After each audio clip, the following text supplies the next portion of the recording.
मुख्यमंत्री योगी आदित्यनाथ ने कहा है कि पूर्वांचल के बारे में जानबूझकर एक सोच विकसित की गई। यह सोच थी कि पूर्वांचल गरीब और पिछड़ा है। जवाबदेही से बचने के लिए अकादमिक संस्थाओं ने भी इस पर ठप्पा लगा दिया, लिहाजा हमने भी उसी को स्वीकार कर लिया। सच इससे बिल्कुल इतर है। पूर्वांचल में सब कुछ है। 9 तरह की कृषि जलवायु, दुनिया की सबसे उर्वर भूमि, प्रचुर मानव संसाधन, भरपूर पानी, वर्ष पर्यंत बहने वाली गंगा, जमुना व सरयू सदी की नदियां आदि। इनके आधार पर हम पूर्वांचल को देश का समृद्धतम इलाका बनाएंगे। याद रखिए, यह काम हार्वर्ड और कैम्ब्रिज नहीं करेंगे, खुद करना होगा। यहाँ के युवाओं, किसानों और शिल्पकारों को जोड़कर करना होगा। सीएम योगी गुरुवार शाम गोरखपुर विश्वविद्यालय व नियोजन विभाग के संयुक्त तत्वाधान में गोरखपुर विश्वविद्यालय परिसर में आयोजित पूर्वांचल का सतत विकास मुद्दे, रणनीति एवं भावी दिशा विषयक 3 दिवसीय राष्ट्रीय वेबिनार व संगोष्ठी का बतौर मुख्य अतिथि शुभारंभ कर रहे थे। मुख्यमंत्री ने कहा कि उत्तर प्रदेश के सभी जिलों की एक खूबी है। इसी खूबी को ब्रांड बनाने के लिए हमने एक जिला एक उत्पाद ODOP योजना शुरू की। आज यह देश की सर्वाधिक लोकप्रिय योजना है। प्रधानमंत्री नरेंद्र मोदी के आत्मनिर्भर भारत के सपने को इसी योजना के जरिए साकार होगी। मुख्यमंत्री ने कहा कि यह भगवान राम, बुद्ध, अधिकांश जैन तीर्थकर, क्रियात्मक योग के जनक गुरु गोरखनाथ की धरती है। पूर्वी उत्तर प्रदेश में ही दुनिया का सबसे बड़ा सांस्कृतिक आयोजन कुंभ होता है। हाल में हुए कुंभ की दिव्यता, भव्यता और विशालता को पूरी दुनिया ने देखा। दुनिया के सबसे बड़े महाकाव्य रामायण की रचना यहीं हुई थी। दीपावली यहीं की अयोध्या की है तो देव दीपावली काशी की। भगवान बुद्ध से जुड़े 6 स्थलों में से 5 पूर्वी उत्तर प्रदेश में है।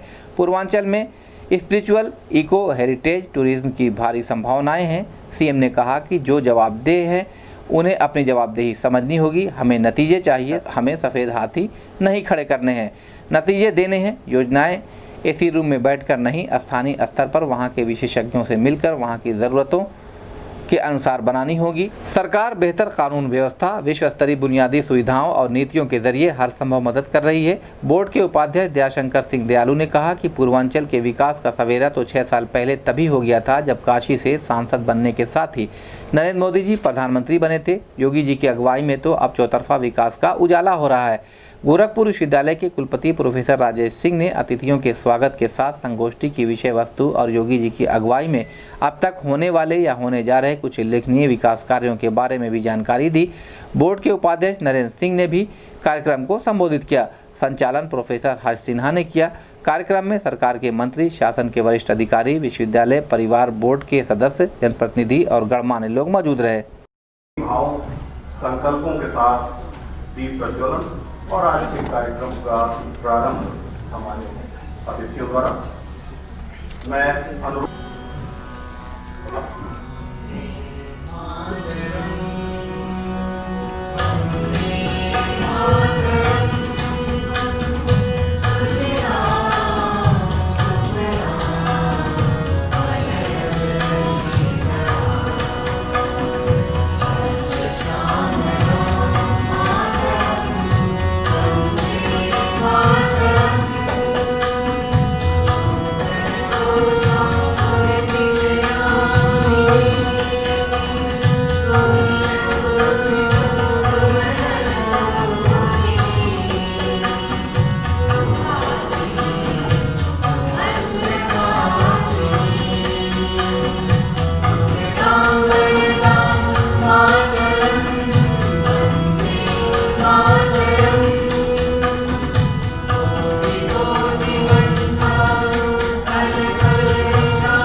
तत्पश्चात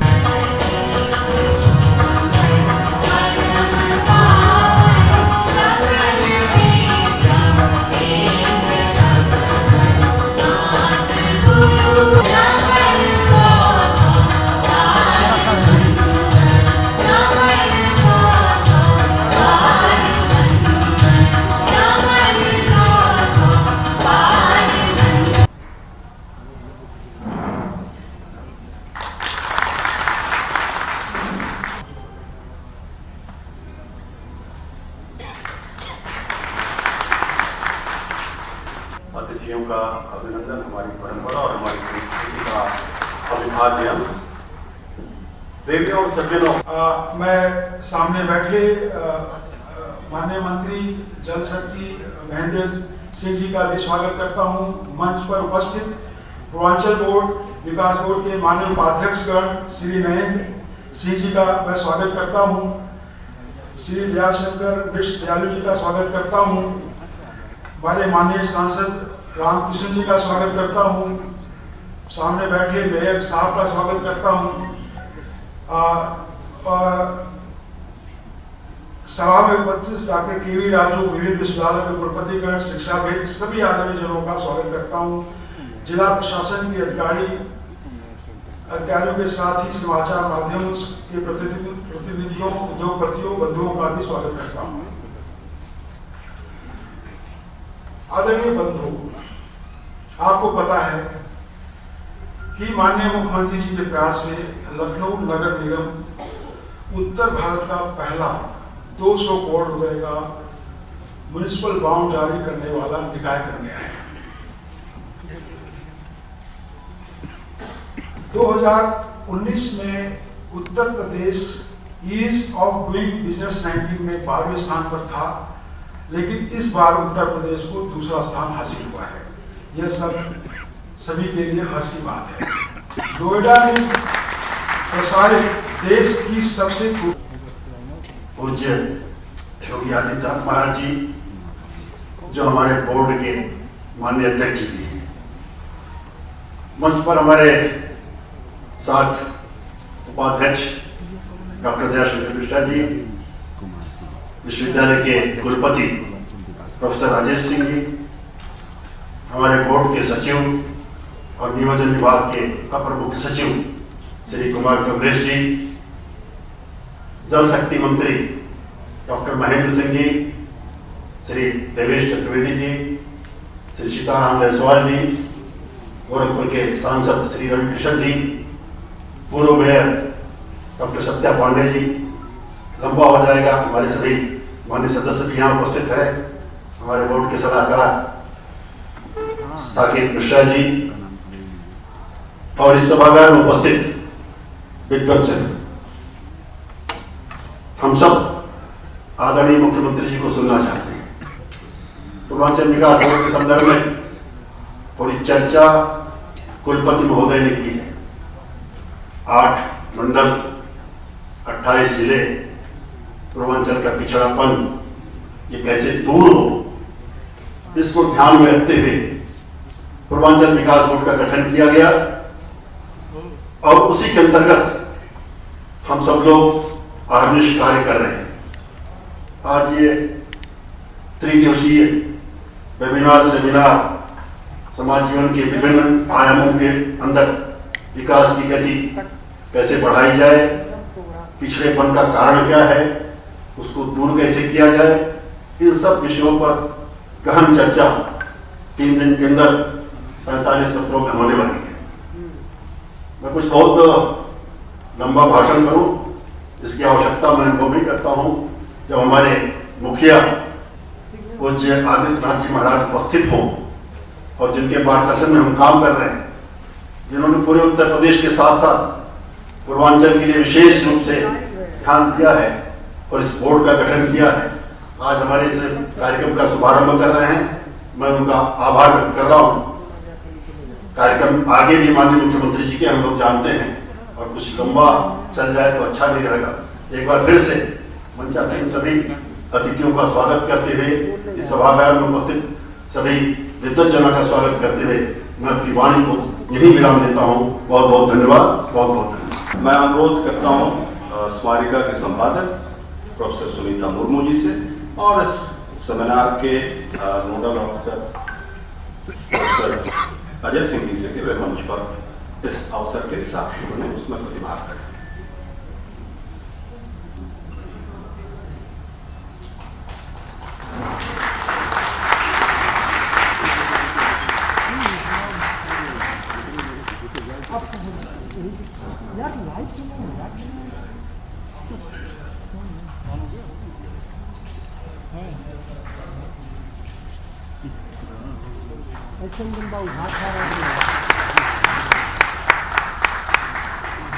इसे एक और छोटा अनुरोध कि अपने उद्बोधन से पूर्व वे अपने कर कमलों से रोवर्स रेंजर्स के नवनिर्मित भवन का लोकार्पण करने की कृपा करें। जी, प्रोफेसर विनय कुमार सिंह, समन्वयक रोवर्स रेंजर्स, कार्यक्रम में उपस्थित हैं।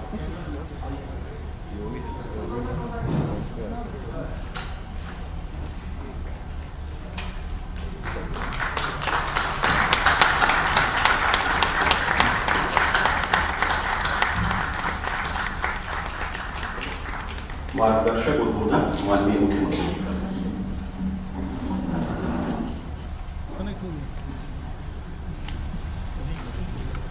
पूर्वी उत्तर प्रदेश के सतत विकास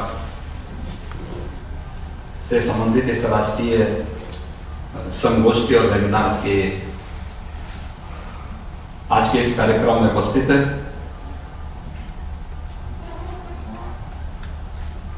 पूर्वांचल विकास बोर्ड के उपाध्यक्ष श्रीमान नरेंद्र सिंह जी, डॉक्टर दयाशंकर मिश्र जी,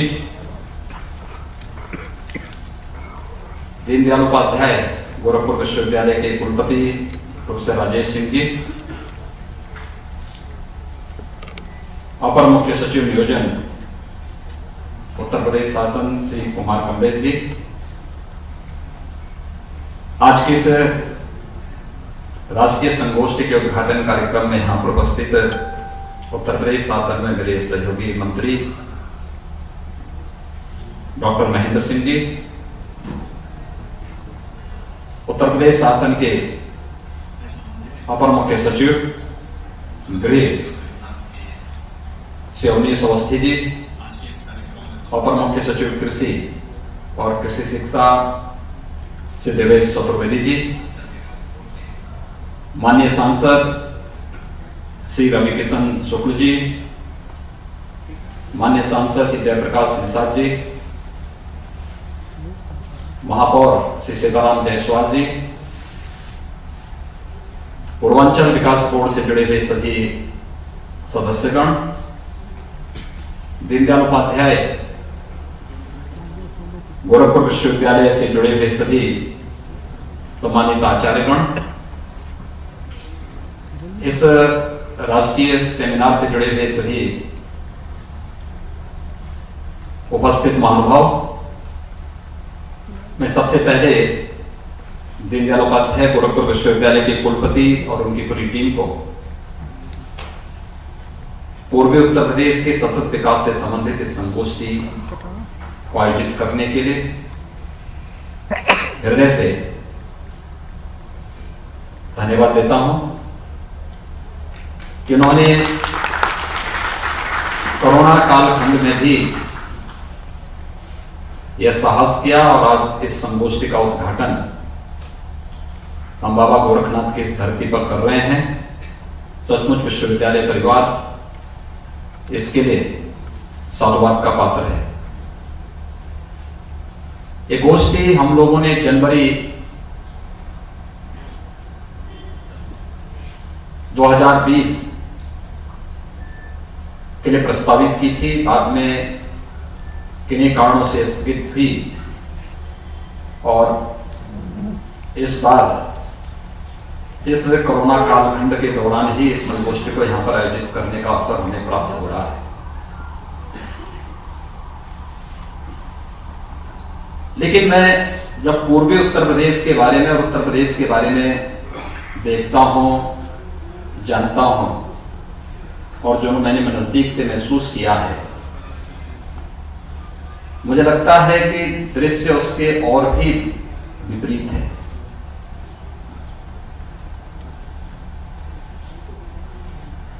हमारी जो धारणा बनती है जिसके बारे में हम परसेप्शन, व्यक्ति के बारे में, समाज के बारे में और किसी क्षेत्र विशेष के बारे में जो बना देते हैं, वो परसेप्शन वहां के विकास को उसी रूप में प्रभावित भी करता है। आज से 3.5 वर्ष पहले उत्तर प्रदेश के बारे में भी लोगों की धारणा थी, लेकिन आज मैं कह सकता हूं कि देश के अंदर आप कहीं भी जाएंगे, उत्तर प्रदेश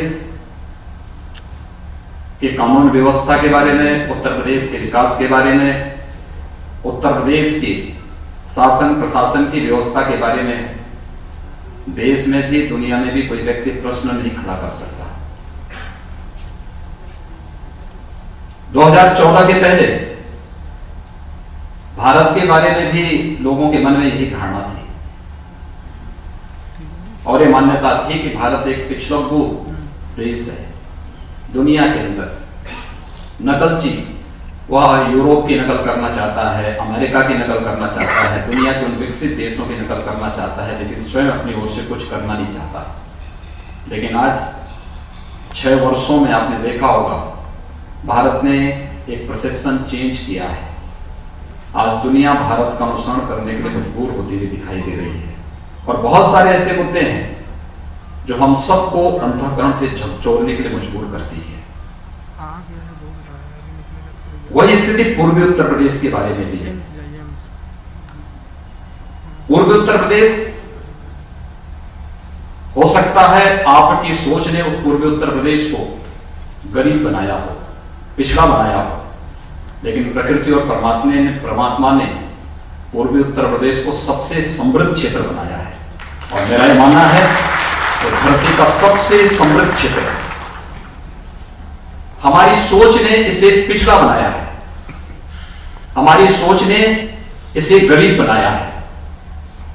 अन्यथा पूर्वी उत्तर प्रदेश, कौन से ऐसा फील्ड है जिसमें पूर्वी उत्तर प्रदेश के अंदर में संभावनाएं न हो, न रही हो, जो देश और दुनिया के अंदर एक नेतृत्व करने की क्षमता न रखता? क्या यहां पूर्वी उत्तर प्रदेश से गए हुए वे मजदूर जो आज से लगभग 200 वर्ष पहले दुनिया के तमाम देशों में जिनके पूर्वजों को गन्ने की खेती के लिए ले जाया गया था, जब उन्हें अवसर मिला तो उन्होंने इस देश को नेतृत्व भी दिया और दे भी रहे हैं। ये सामर्थ्य और ये क्षमता पूर्वी उत्तर प्रदेश में है, लेकिन हमने उस सामर्थ्य को, उस क्षमता को पहचानने का प्रयास अपने स्तर पर कभी नहीं किया। मुझे जगदीश चंद्र बसु की वह बात याद आती है। उन्होंने बहुत बड़े वैज्ञानिक थे। उन्होंने एक इस बात को कि वास्तव में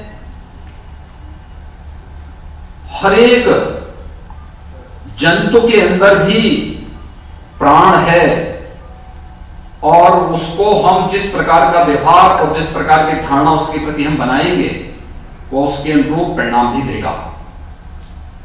उन्होंने अपने आंगन में 2 स्थान तय किए और 2 पौधे रोपे।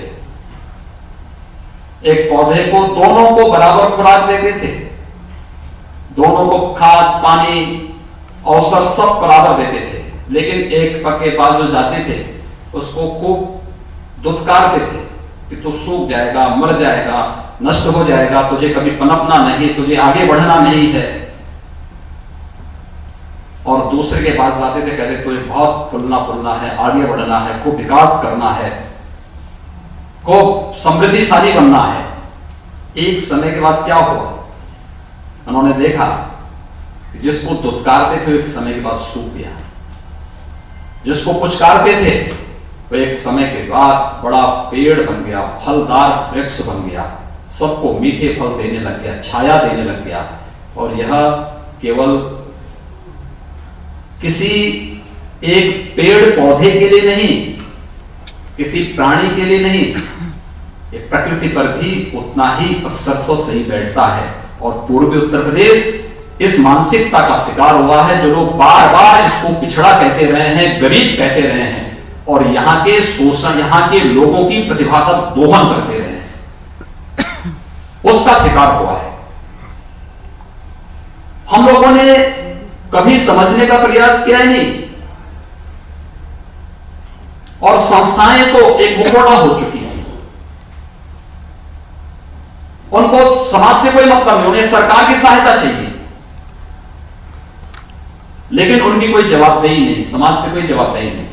मुझे याद है 2017 के पहले प्रदेश के अंदर हर जनपद में कृषि विज्ञान केंद्र थे। गोरखपुर में भी कृषि विज्ञान केंद्र था। मैं एक बार उधर से गुजर रहा था, बड़ी बड़ी झाड़ियां लगी हुई थी। मैं मुख्यमंत्री बना तो मैंने पूछा, मैंने कहा वहां पे कृषि विज्ञान केंद्र का बोर्ड वहां भी लगा हुआ था, उसके कैसा काम कर रहा है? पता लगा कि उसके वैज्ञानिक वहां कहीं बैठते ही नहीं। शासन पैसा दे रहा है, शासन सुविधाएं दे रहा है, लेकिन जिन लोगों को उसे देखना चाहिए था, किसानों को तकनीक के साथ, किसान को समृद्धि के साथ और उसे आगे बढ़ाने के लिए कार्य करना चाहिए था, उन्होंने कार्य नहीं किया, देखा नहीं, अपनी जिम्मेदारी को नहीं समझा।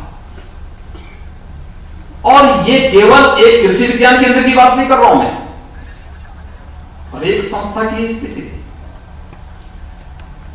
बेसिक शिक्षा की ही बात थी। उत्तर प्रदेश के अंदर 1,58,000 बेसिक शिक्षा के विद्यालय हैं।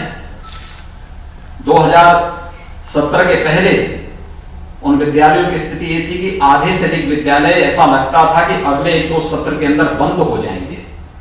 और मेरे पास ये प्रस्ताव आ रहे थे, जब मैं अलग अलग जनपदों में समीक्षा बैठकों के लिए निकला तो मेरे सामने एक प्रस्ताव आया था कि साहब विद्यालय बंद हो गए, क्या हम क्लब करके और ऐसी व्यवस्था बना सकते कि बंद कर दें, उसके बाद जो है। मैंने कहा कि बंद करोगे, आपका एक प्रस्ताव आया है तो आप अपने साथ उसके साथ अपना बीआरएस का पत्र भी मेरे पास दे देना, क्योंकि फिर आपके बोझ को हम क्यों लेके ढूंढ। लेकिन हम लोगों ने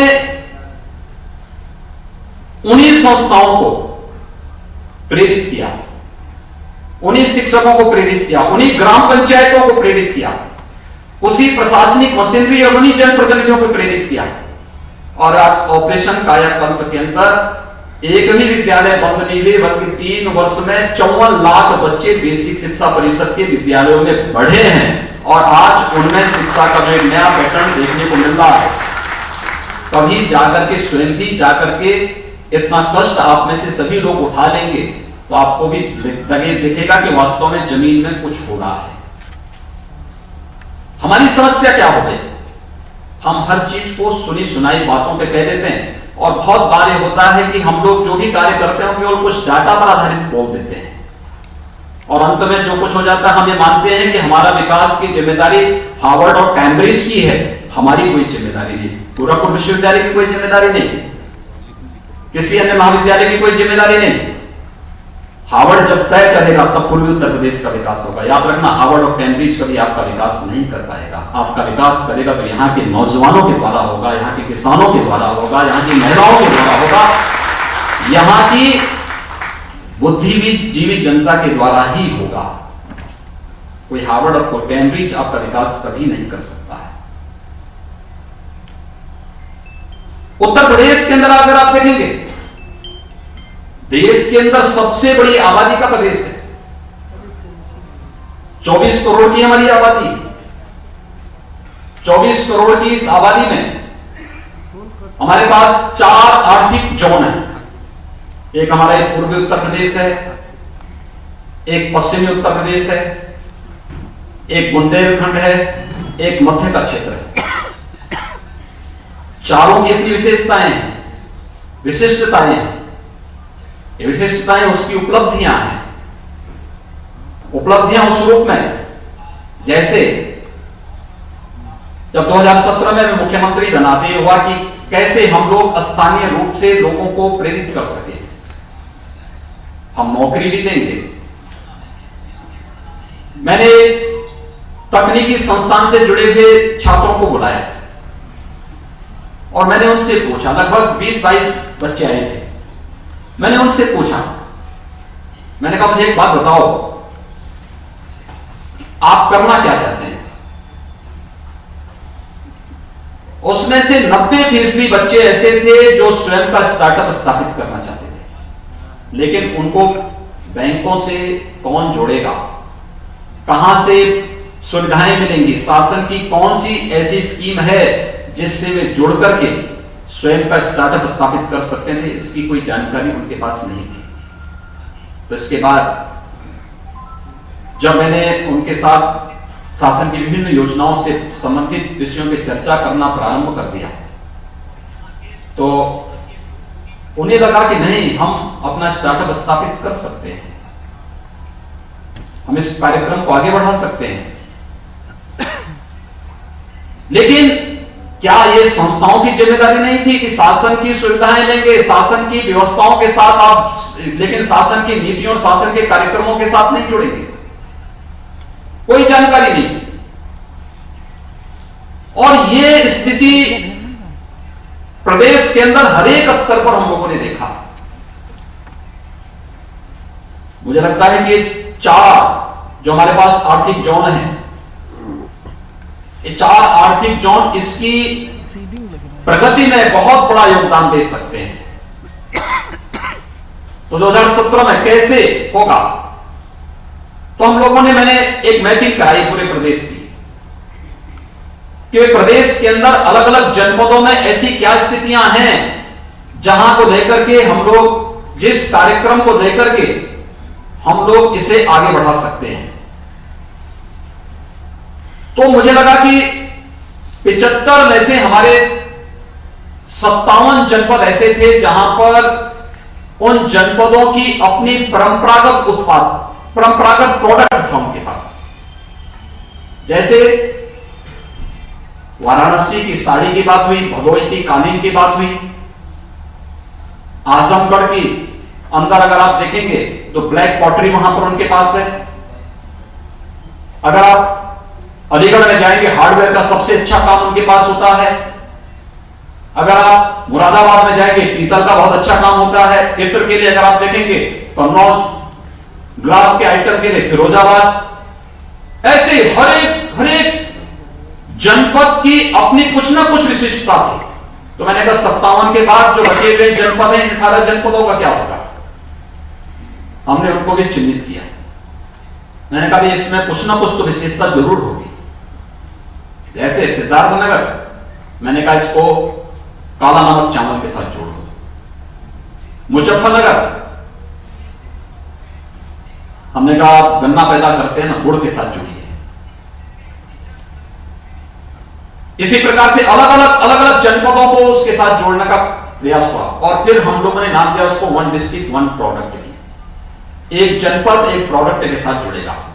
आप देखना कितनी लोकप्रिय, यानी मात्र 2 वर्ष के अंदर देश की सबसे लोकप्रिय स्थानीय, यानी प्रधानमंत्री जी के आत्मनिर्भर भारत का आधार आज के दिन पर जो कोई योजना बन रही है तो 1 डिस्ट्रिक्ट 1 प्रोडक्ट की योजना बन रही है। और मुझे लगता है किसी भी क्षेत्र के आर्थिक विकास के लिए जो सबसे बड़ी भूमिका हो सकती है, वो सबसे बड़ी भूमिका हो सकती है, वह हो सकती है स्थानीय उत्पाद की। स्थानीय स्तर पर आप जितने अधिक यूथ को वहां पे स्थानीय स्तर पर रोजगार, स्वतः रोजगार और नौकरी की संभावनाओं के साथ जोड़ सकेंगे, वह उतनी संभावनाओं को आगे बढ़ा सकता है। और यह स्थिति आपने देखा होगा उत्तर प्रदेश की 1 डिस्ट्रिक्ट 1 प्रोडक्ट की योजनाओं ने आगे बढ़ाया है। भारत तो प्राचीन काल से ही इस प्रकार की व्यवस्था के साथ जुड़ा रहा है। हमारा गांव स्वतः आत्मनिर्भर होकर के ग्राम स्वराज की परिकल्पना को साकार करता रहा।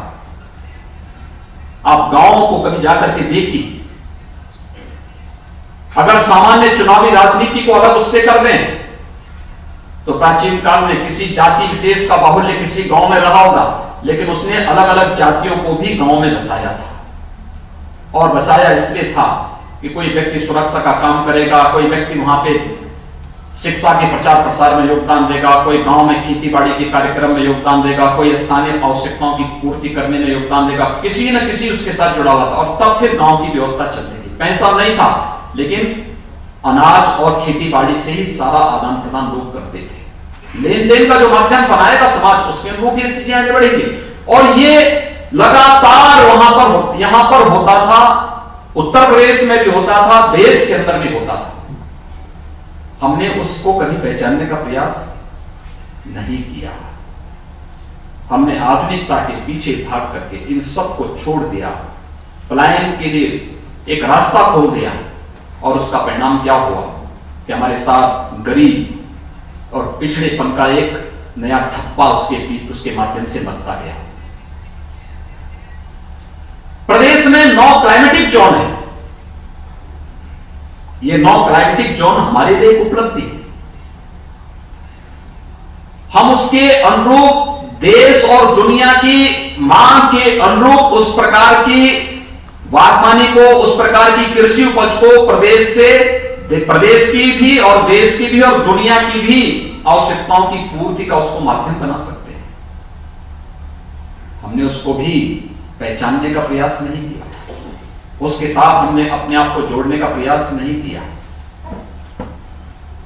इतना सब कुछ होने के बाद, कितना प्रचुर जल संसाधन आपके पास है, कितनी उपजाऊ भूमि आपके पास है, कितनी बेहतरीन कनेक्टिविटी आपके पास है। देश को पहले वाटर वे बनना था तो प्रधानमंत्री जी ने हल्दिया से वाराणसी को ही जोड़ने के लिए बनाया, क्योंकि हमारे पास जल संसाधन की प्रचुरता, गंगा जैसी पवित्र नदी यहां पर है और उसमें जल की वर्ष भर उपलब्धता के कारण देश का पहला वाटरवे नंबर 1 यूपी के अंदर बना, यानी हल्दिया से उत्तर प्रदेश को जोड़ने के लिए बना है। यानी आज के दिन पर हम लोग कहीं ना कहीं उन सभी प्रकार की आवश्यकताओं को आगे बढ़ा सकते हैं, लेकिन सबसे पहले हमें मानसिक रूप से उसके लिए तैयार होना पड़ेगा कि नहीं, हम कर सकते हैं। और कौन सा ऐसा क्षेत्र है जो यहां पर जिसके कारण हम इसे पिछड़ा कह सकें?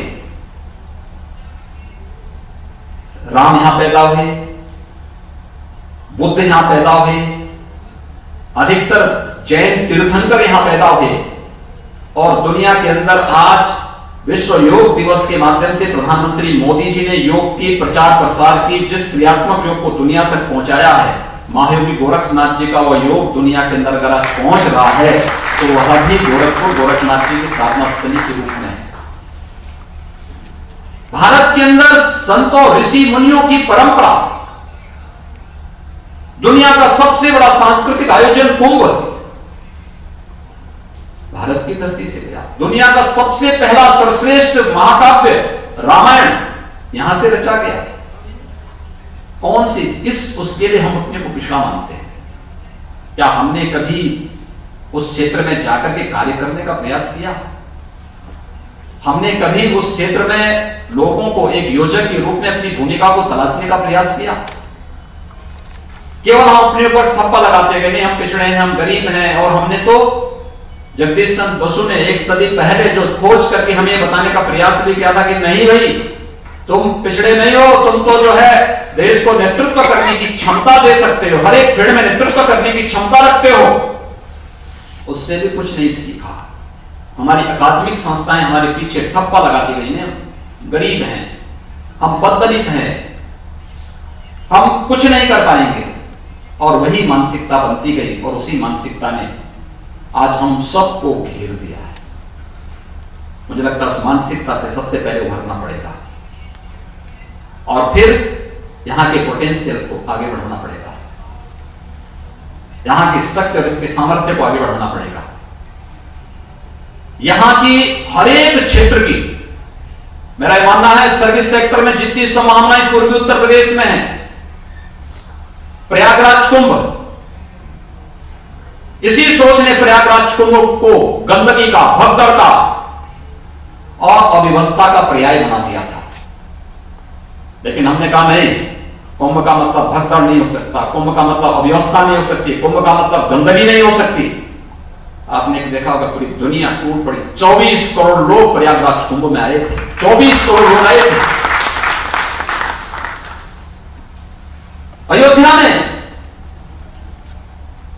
कोरोना कालखंड एक बार संपन्न होने दीजिए, दीपावली का उत्सव दुनिया को अयोध्या ने दिया। हमने केवल दीपोत्सव के कार्यक्रम को वहां बढ़ाना प्रारंभ किया, पूरी दुनिया अयोध्या की तरफ आने के लिए लालायित दिखती है। देव दीपावली का आयोजन काशी ने दुनिया को दिया, पूरी दुनिया देव दीपावली के साथ, काशी के साथ जुड़ना चाहती है। बुद्ध दुनिया को हमने दिया, और बुद्ध के, महात्मा बुद्ध से जुड़े हुए सबसे अधिक स्थल अगर देश और दुनिया के अंदर कहीं है तो उत्तर प्रदेश में। उन्होंने पहला उपदेश जहां से दिया था सारनाथ, उत्तर प्रदेश में।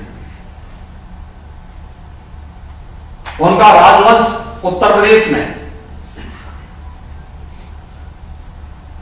उनका महापरिनिर्वाण स्थली उत्तर प्रदेश में, सबसे अधिक चातुर्मास जहां उन्होंने व्यतीत किए उत्तर प्रदेश में,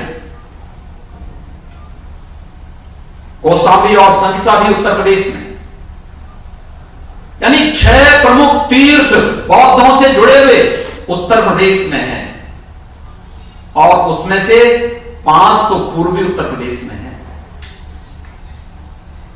देश और दुनिया का हर प्रकार का, वह स्पिरिचुअल टूरिज्म हो, इको टूरिज्म में रुचि रखने वाला व्यक्ति हो, हेरिटेज टूरिज्म में रुचि रखने वाला हो, या फिर किसी भी प्रकार के टूरिज्म में, पूर्वी उत्तर प्रदेश में उसकी भारी संभावनाएं हैं। और ये टूरिज्म का मतलब केवल पिकनिक नहीं है, पिकनिक से महत्वपूर्ण ये रोजगार से जोड़ता है हर एक व्यक्ति का। इसमें आप टेंट गाइड भी तैयार कर सकते हैं, उनकी मांग के अनुसार, उनकी डिमांड के अनुसार उस प्रकार की सर्विस भी दे सकते हैं। किसी भी सेक्टर की, अच्छे रेस्टोरेंट बन सकते हैं, अच्छे होटल बन सकते हैं, अच्छे ट्रांसपोर्ट की वहां पे सुविधा उनको उपलब्ध कराने में अपना योगदान दे सकते हैं, और भी अलग अलग फील्ड में वह ढेर सारी संभावनाएं इसमें आगे बढ़ सकती हैं। हर एक कोई भी ऐसा फील्ड नहीं है जिसमें संभावनाएं न हो। लेकिन बुद्ध को आपने भूल ला दिया। बुद्ध ने कहा अब दीपो वह, आप स्वयं ही नहीं बनना चाहते। आपने मान लिया कि नहीं साहब, हम तो गरीब हैं, हम कुछ नहीं कर सकते। हमारी संस्थाओं ने पल्ला झाड़ दिया कि हमारी जिम्मेदारी नहीं है, क्योंकि वेतन मिलना है, सुविधाएं मिलनी ही है, सब कुछ मिलना ही है, तो इसलिए हमारी कोई जिम्मेदारी नहीं। हर एक व्यक्ति उससे तटस्थ होता गया, और उसका परिणाम क्या होता गया? हम हमारे ऊपर ठप्पे पे ठप्पे लगते गए, और दुनिया के वे लोग सफल होते गए जो हमें आगे नहीं बढ़ने देना चाहते। भारतीय मनीषा बार बार इस बात को कहती है, अयोग्यो पुरुषो नास्ति योजकः तत्र दुर्लभः। ये योजक कौन बनेगा? और मुझे लगता है इसमें से हर व्यक्ति को योजक बनने के लिए तैयार होना पड़ेगा, और योजक की उस टीम को, हमारे विश्वविद्यालयों को, हमारे महाविद्यालयों को, हमारे तकनीकी संस्थानों को खड़ा करने के लिए आगे आना पड़ेगा। अगर आप आ सकेंगे तो संभवतः यह देश का सबसे समृद्धशाली क्षेत्र होगा। प्रधानमंत्री मोदी जी ने लुक ईस्ट और एक्ट ईस्ट की जो बात की है, वैसे ही नहीं की है। सूर्योदय पूरब से ही होता है, और विकास के सूर्योदय को जितनी जल्दी हम अपने साथ जोड़ सकें होगा। आज प्रदेश के अंदर भले ही हमने अपने को गुमाना हो, लेकिन प्रदेश सरकार ने और केंद्र सरकार ने विकास की इस प्रक्रिया को जोड़ने के लिए अपने अनुसार कार्य प्रारंभ किया है। इंफ्रास्ट्रक्चर डेवलपमेंट के जो कार्यक्रम वर्तमान में हो रहे हैं, आज आप देख रहे होंगे पूर्वी उत्तर प्रदेश में पूर्वांचल एक्सप्रेसवे बन रहा है, बुंदेलखंड में बुंदेलखंड एक्सप्रेसवे बन रहा है। हम मध्य उत्तर प्रदेश में पश्चिम को मध्य होते हुए प्रयागराज तक और पूर्वी उत्तर प्रदेश को जोड़ने के लिए गंगा एक्सप्रेसवे बना रहे हैं। पूर्वांचल एक्सप्रेसवे का, गोरखपुर लेक एक्सप्रेसवे का निर्माण कार्य युद्ध स्तर पर आगे बढ़ रहा है। एयर कनेक्टिविटी इतनी बेहतरीन हो रही है। 2017 तक प्रदेश के अंदर केवल 2 एयरपोर्ट फंक्शनल थे, आज 8 एयरपोर्ट फंक्शनल हैं, और हम लोग 20 नए एयरपोर्ट के निर्माण की कार्रवाई को युद्ध स्तर पर आगे बढ़ा रहे हैं। एशिया का सबसे बड़ा एयरपोर्ट हम जेवर में बना रहे हैं, कुशीनगर में इंटरनेशनल एयरपोर्ट बना रहे हैं, ये पूर्वी उत्तर प्रदेश में है। अयोध्या एक इंटरनेशनल एयरपोर्ट बनाने की ओर अग्रसर हुआ है, ये पूर्वी उत्तर प्रदेश में है। आजमगढ़ में एयरपोर्ट बन रहा है, यानी सोनभद्र में एयरपोर्ट बन रहा है। कितनी संभावनाएं हैं, हमने कभी उसको पहचानने का प्रयास नहीं किया। बहुत कुछ है यहां पे। हर जनपद को 4 लेन की कनेक्टिविटी से जोड़ने का प्रयास हो रहा है। हर ग्राम पंचायत में कॉमन सर्विस सेंटर और तकनीक के साथ उसको जोड़ करके हर गांव में ही वहां के लोगों को रोजगार की संभावनाएं विकसित हों। बैंकों के अंदर लाइन लगाने की आवश्यकता न पड़े, घर में ही बैठे बैठे लोगों को उसकी सुविधा प्राप्त हो। जाति प्रमाण पत्र, आय प्रमाण पत्र और मूल निवास प्रमाण पत्र के लिए उसे कचहरी और तहसील के चक्कर न काटना पड़े। गांव में कॉमन सर्विस सेंटर में उसको सुविधा प्राप्त हो। ऑप्टिकल फाइबर से एक एक ग्राम पंचायत को जोड़ने की कार्रवाई जिस तेजी के साथ आगे बढ़ी है। हर एक फील्ड में लोग कहते थे पूर्वी उत्तर प्रदेश में हेल्थ सेक्टर कमजोर है, एम्स गोरखपुर में बन रहा है, देवरिया में मेडिकल कॉलेज बन रहा है, कुशीनगर में मेडिकल कॉलेज बन रहा है, सिद्धार्थनगर में मेडिकल कॉलेज बन रहा है, बलरामपुर में मेडिकल कॉलेज, बहराइच में मेडिकल कॉलेज, गोंडा में मेडिकल कॉलेज, बस्ती में मेडिकल कॉलेज, आजमगढ़ में मेडिकल कॉलेज, गाजीपुर में मेडिकल कॉलेज, सोनभद्र में मेडिकल कॉलेज, मिर्जापुर में मेडिकल कॉलेज, प्रतापगढ़ और सुल्तानपुर में मेडिकल कॉलेज। हेल्थ इंफ्रास्ट्रक्चर को वहां विशेषज्ञ चिकित्सीय सुविधाएं मिलनी प्रारंभ हो, यह कार्य युद्ध स्तर पर बढ़ता हुआ दिखाई दिया। और हमें केवल सफेद हाथी खड़े नहीं करने हैं, हमें परिणाम भी देने हैं। वैश्विक महामारी में दुनिया ने क्या किया हम नहीं कहना चाहते, सब आज के दिन पर मीडिया के सारे आंकड़े आपके पास हैं। लेकिन कोरोना कालखंड में हम लोगों ने इंसेफ्लाइटिस को भी प्रभावी नियंत्रण किया और कोरोना को भी पूरी तरह नियंत्रण करने में सफलता प्राप्त की है। ये हेल्थ के सेक्टर में केंद्र और उत्तर प्रदेश सरकार के द्वारा किए गए प्रयासों का एक सुफल आप सबके सामने है, ये परिणाम आपके सामने है। और मैं आप सबसे इसी बारे में कहूंगा, हम सबको आगे आकर के इस अभियान के साथ जुड़ना पड़ेगा। बहुत बड़ी संभावनाएं हैं, हर फील्ड में बहुत सारी संभावनाएं हैं, लेकिन सबसे पहले हम अपनी सोच को उसके अनुरूप करने का प्रयास जरूर करें, उसके अनुरूप स्वयं बने, एक योजक के रूप में अपनी भूमिका का निर्धारण करें। और उत्तर प्रदेश या आपका ये क्षेत्र अगर समृद्धि की ओर अग्रसर होना है तो इसकी योजना स्थानीय स्तर की, हमें यहाँ की भौगोलिक, यहाँ की सामाजिक, यहाँ की सांस्कृतिक, यहाँ की आध्यात्मिक, यहाँ की हर प्रकार की परिस्थितियों की जानकारी रखनी होगी। केवल डाटा पर आधारित कार्यक्रम कभी किसी योजना को सफल नहीं बना सकते, अगर हम इस बात को मानते हैं, क्योंकि डाटा कौन एजेंसियां बनाती हैं, कैसे बनाती हैं। आपने बिहार के चुनाव के परिणाम देखे होंगे, डाटा पर आधारित थे। लोग एग्जिट पोल ने किस रूप में परिणाम दिए थे पहले, और परिणाम जब बाद में आए क्या उसके रिजल्ट रहे हैं। क्योंकि जब भी हम डाटा पे जाते हैं ना कि फलानी जाति का इतना वोट है, फलाने का ये है, वो ये मिल जाएंगे, बस एक कमरे में बैठ करके, जब भी एसी रूम में बैठ करके योजनाएं बनेंगी तो उसके परिणाम ऐसे होंगे जैसे एग्जिट पोल के परिणाम बिहार के अंदर आए थे। हमें उससे कम व्यवहारिक धरातल पर जो न्यू एजुकेशन पॉलिसी आई, नेशनल एजुकेशन पॉलिसी आई है, जो हमें आधिकारिक व्यवहारिक बना सके, और उस व्यवहारिक धरातल पर वास्तविकता को ध्यान में रख करके अपनी योजनाओं को ईमानदारी पूर्वक क्रियान्वयन की दिशा में आगे बढ़ना पड़ेगा। हर एक सेक्टर में ढेर सारी संभावनाएं हैं, उन संभावनाओं को आगे बढ़ाने, उन्हें आगे ले जाने की दिशा में प्रयास करना पड़ेगा।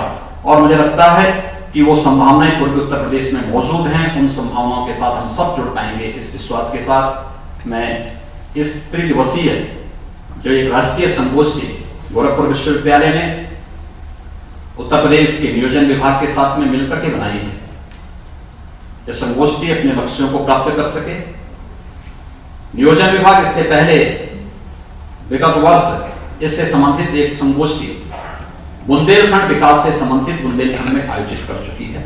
बहुत सफल संगोष्ठी थी, हर सेक्टर में उसमें बहुत अच्छी वहां पे उनकी भागीदारी थी, और बहुत सकारात्मक दिशा में लोग उस संगोष्ठी के साथ जुड़े थे। तो मैंने इसके बाद नियोजन विभाग से कहा था, मैंने कहा पूर्वांचल विकास बोर्ड को भी साथ लेकर के और एक गोष्ठी पूर्वी उत्तर प्रदेश में भी आप करिए। और मुझे प्रसन्नता है कि गोरखपुर विश्वविद्यालय इस दिशा में उसने पहल की और कुलपति जी के प्रयास से आज ये संगोष्ठी जो विगत 1 वर्ष से लंबित चल रही थी, निलंबित चल रही थी, कोरोना के कारण भी बहुत सारे कार्यक्रम हो नहीं सकते थे, लेकिन उस सबके बावजूद ये कार्यक्रम आज यहाँ पर इस रूप में हम लोग इसे आयोजित कर रहे हैं। पूर्वांचल विकास बोर्ड यह पूर्वी उत्तर प्रदेश के विकास का एक एडवाइजरी बोर्ड है। हर एक सेक्टर के साथ बैठना, बातचीत करना, उनके अच्छे सुझावों को लाना और फिर उस कार्यक्रम को आगे बढ़ाना।